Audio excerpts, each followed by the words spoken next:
Hertz Tribeca Trade Group, and this is your end of day recap for Thursday, the 16th of November.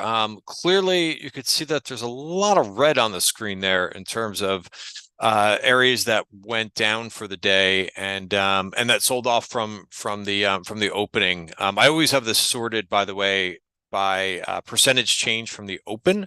I don't have it sorted for the overall change for the day, just because I always want to see what names are being bought. Whether it's, if we started the day lower, I want to see what areas were bought on the dip. Or what areas basically like today, where we started the day kind of flat to down a little bit, what areas kind of get sold off. It just gives you a sense of like what's going on in the market in terms of our institutions, traders, are they buying the dip, or are they selling things off further?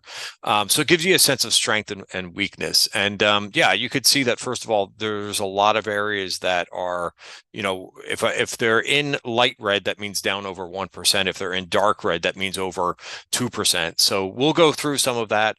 Themes of the day, I will go through as well.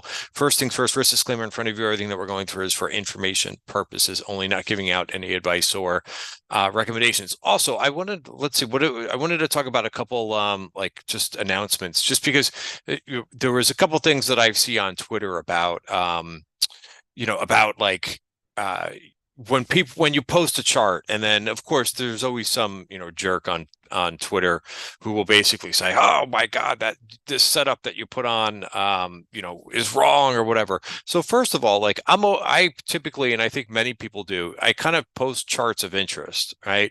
And with any trade, you have to have some discipline. I talk about in the room, in my trading room, as well as, in my members to videos and so forth. I am wrong a lot, right?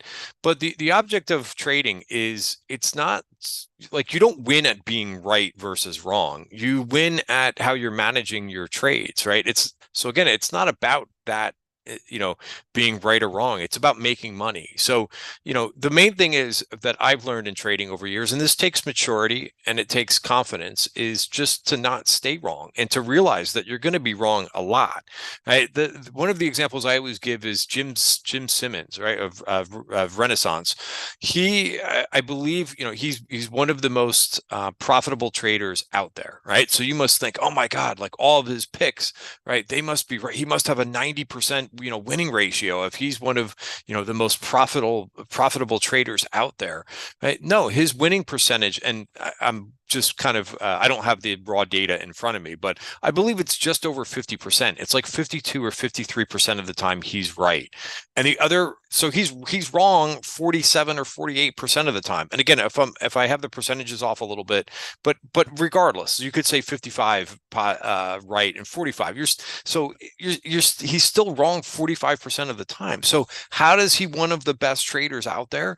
Because he doesn't let the losers run. He gets out of them very quickly, and he lets the winners run. So the other thing is, that's very important in trading. And if you don't know that by now, right, if you're looking for someone to make market calls or something like that, where they're going to be 70 or 80% of the time right, that's not really how it works, unless you're really like messing around with numbers, right? It's more about, again, how you're handling that. And truthfully, that's one of the things that makes trading so difficult, is there's a lot of younger traders or newer traders out there that just they hold on to positions because they don't want to admit that they're wrong, right? They haven't, it's again, it's a confidence thing. The more sure that you're good at what you're doing, like you're okay getting out of like the positions that aren't going the right way, right? But that takes time as a trader, and it takes time to kind of develop that thick skin.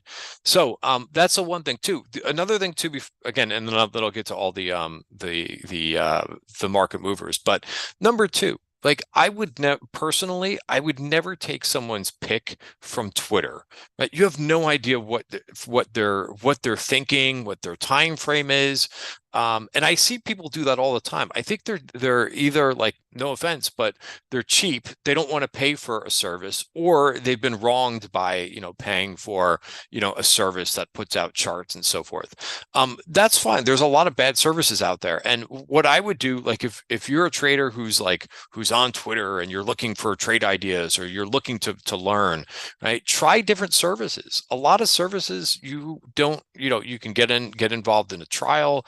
You can get involved, or regardless, doesn't have to be I don't offer trials all the time.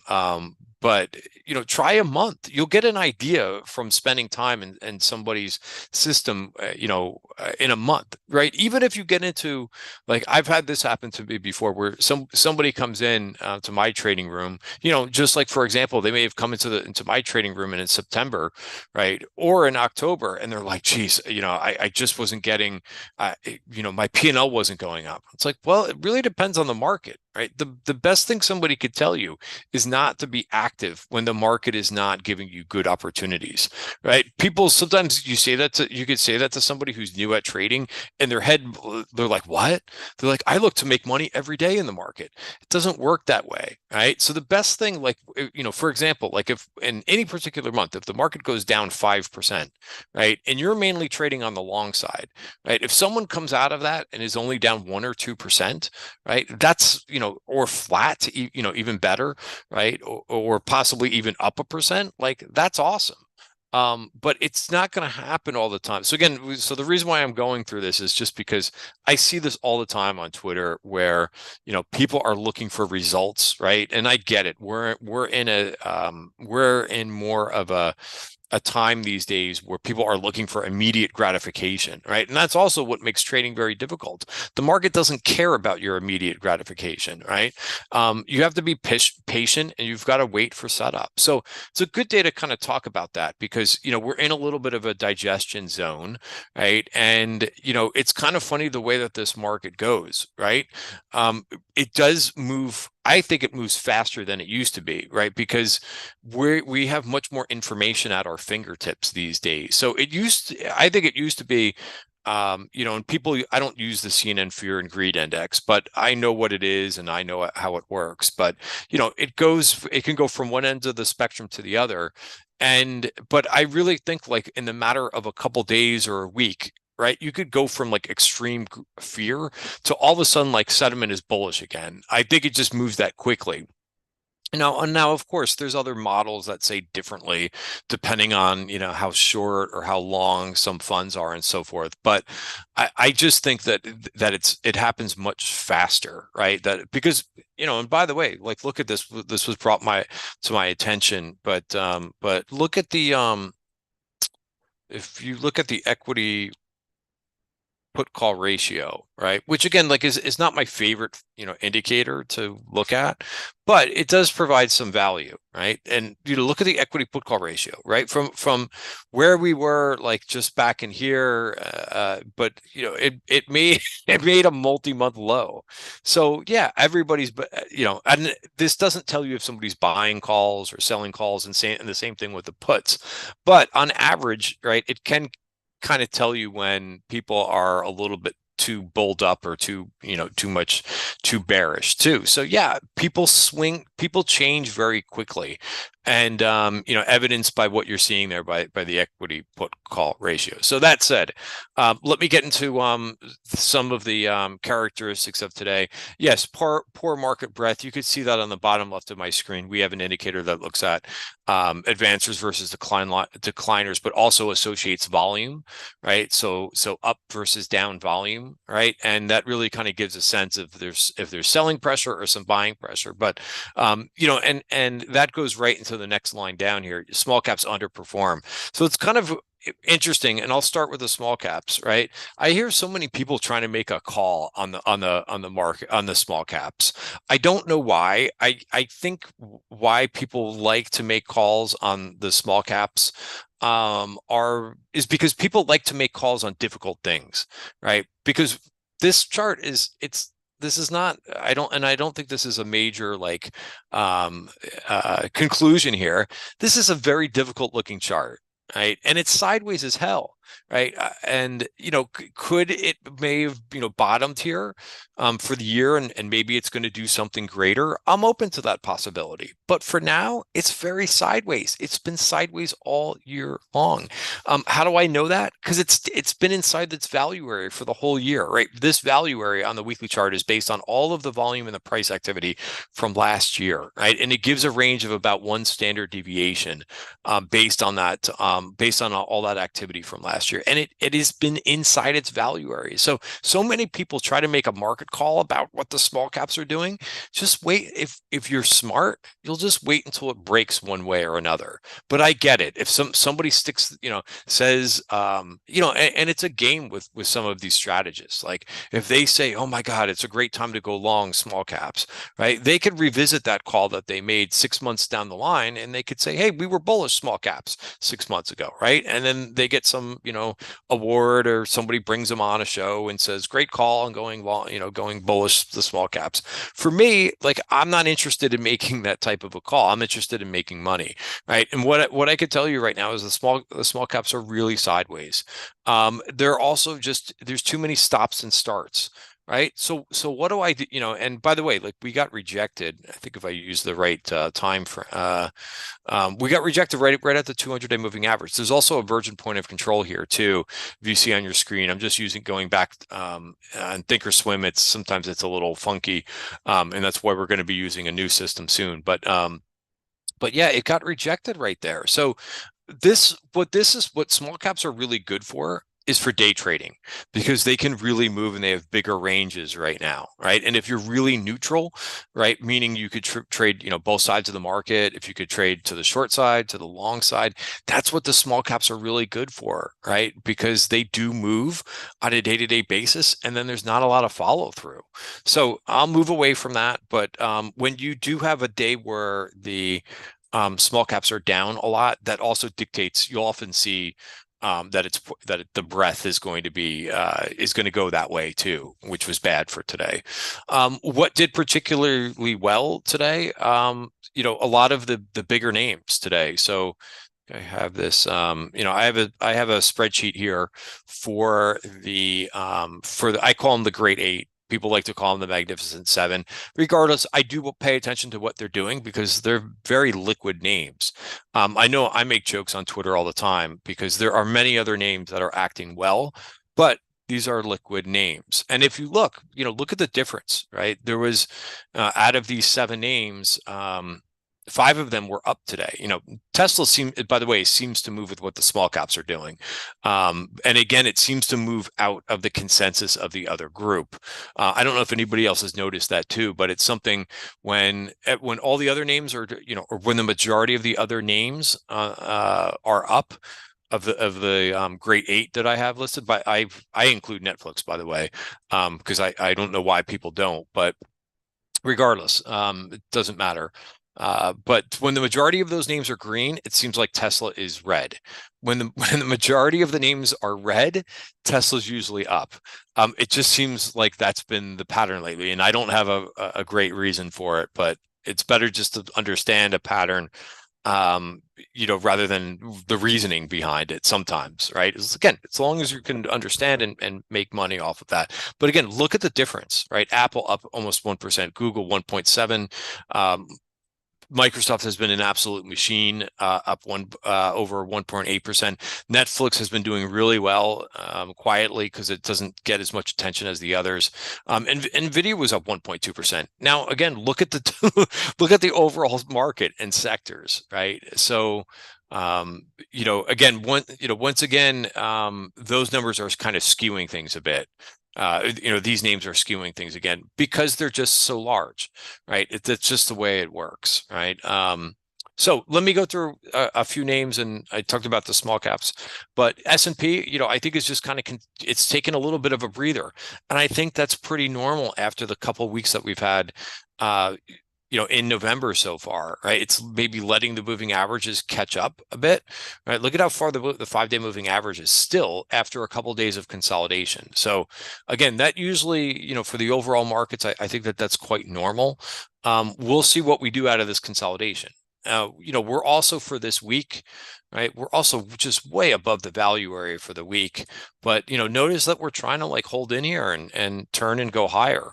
So I view that as positive. Same thing to a little bit of a lesser extent there with the Qs, right? Again, this was kind of where we saw yesterday after the PPI and the retail sales number. We kind of just knew that was might be the top for the day. But again, we're holding in there, which is not bad. So yeah, could this gap need to be filled? It could, but for now, still the 5-period moving average is this is still very extended for now. So just check something. Okay. Yeah, so that's what we have for the indices. In terms of names that I'm watching, so first of all, like, and it's tough because these names, and this is what kind of makes this market a little bit challenging right now, is Apple's just been on such a move from about 169, 170. Do I think it gets to that VPOC? I do. I don't know if it gets there in a straight line, and it's extended. So, up another one. So if you're sitting in these names and you're acting like, taking more of a trend trading approach, saying I'm not selling unless maybe it gets below the 5-period moving average, you're doing quite well. Same thing with Microsoft, right? I've been too cute on this Microsoft. I was long, and I think I got out in here. And and that's the thing that you have to ask yourself. If you get out of one of these names that are acting really well, market leadership, right? You have to figure out where you're going to get back in, right? And that's been the challenging thing in Microsoft. Now, I own this in the TTG trend portfolio, and I'm not touching it, right? I don't, that's a portfolio that I can only trade basically once a day, right? It's more of like a program type trade, or like it's like managing an ETF. But I'm long in this, but it was just a little bit harder. I thought that we might see a little bit of a pullback in here, and we didn't get it. So that's one thing, I'm always trying to bring different wrinkles like into how my trading is. So if you get out of a position because you think it went up too much, you have to think about, okay, where are you going to get back in? Because sometimes you don't get any more of a dip, and that's a lot of times what market leaders will do. They'll trap people out, right? They won't give you a pullback to get back into the name. So pretty amazing there, and definitely a market leader. Google, by the way, has been coming back. That earnings gap is now filled.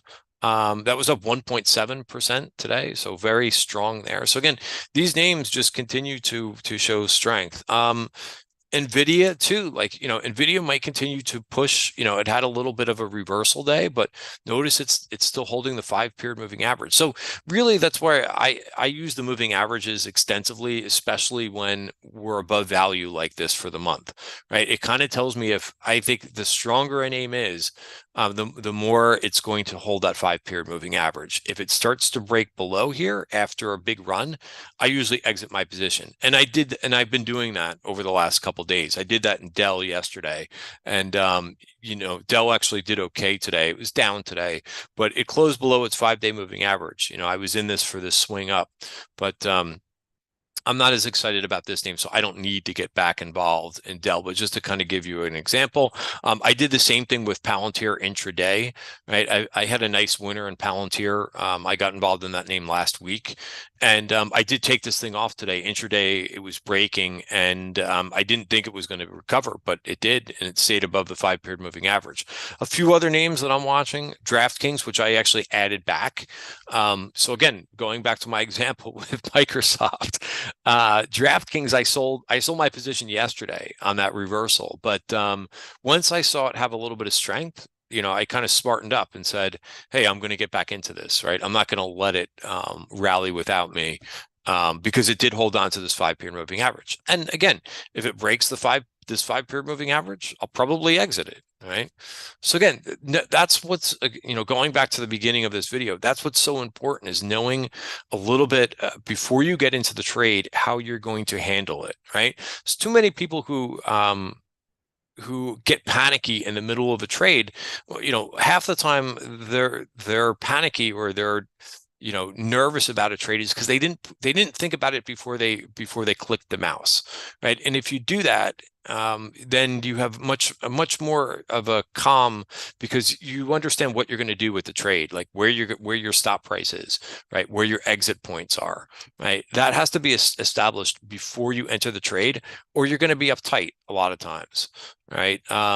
What else did I wanted to go over? A couple of the semi names, right? Broadcom was a name too. So this is another name that I exited. This was a great trade for me in the beginning of this month. Let's see if I could just bring this up. Notice how, it got a little bit extended. Again, this was a huge winner for me. And I actually started to scale back into it today, right? So again, look at how extended it was from the 5-day moving average. I love the breakout here, right? Because it spent 3 months going sideways. So I was able to kind of nail this on the move up, exited, and now I'm getting back involved in it. And if it breaks, if it starts to fill this 5 to the 20, then I'll be out of it, right? But as long as it kind of hangs in here, consolidates, right, and then maybe pushes, then I want to be in it, right? Adobe's another one too that I still see that red line up there, right? There should be a version point of control that's up there. Use the 10-year. There we go. I still think that that's a good place. Again, if you get into the trade, right, prices above the 5-period moving average, here's your exit point, right? Now it's about $20 away, 20 bucks away. So as long as it stays above there, right? And if it breaks, and basically, the other, just to follow this exercise out is, if some of these names, if they do break the 5-period moving average, then the next thing you want to do is watch to see if it holds the 20-day moving average, right? And all these moving averages do, like the value areas, right? They're not predictive. They just give you a level to say, hey, I'm going to go long versus I'm going to go short, right? And believe it or not, like that's what trading is about, right? Just saying, hey, I'm going to stick with this name, right? As long as it's doing what it should be doing. And if it starts to change, right, then you click the mouse, right? Another name that I thought was really interesting today was GE. Made a breakout today, right? Has kind of spent some time in consolidation. I would watch this name tomorrow, right? This is a nice break higher. Intel, I have not been trading Intel, but congratulations if you have been. Really nice move. This did hit an upside VPOC, so I would probably either be taking some profits here, or maybe if it gets to this 45 level. But man, what a move! Over 6%. Amazing move on a day where the market was just okay.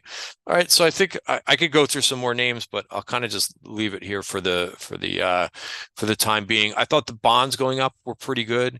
I tried getting into some builder today, which worked. I was able to take a couple targets. See this trades. But yeah, I got in this like right in the beginning of the day. I was able to take a couple quick targets, and I'm holding the balance, right? Another trade that, what's nice about either putting on a put spread, right? If you're uneasy about the market, or, it is options expiration week, and sometimes we get a little bit of, odd price action due to that, you could always put on a little bit of a hedge. I either use a SPY or SPX put spread, or I use a put fly, right? I did this yesterday. Right, put this on. So I call it my option expiration shenanigans trade idea, right? It's insurance, right? Just in case we do get some type of a pullback. I was able to take a couple targets in this. I have the balance on for tomorrow. I'm okay losing the $1.40, but I'll make some good money if we happen to go down. If we happen to get a little bit of selling pressure tomorrow, then I'm kind of covered in terms of insurance. All right, guys, that is it for today's recap. Have a great night. See you tomorrow.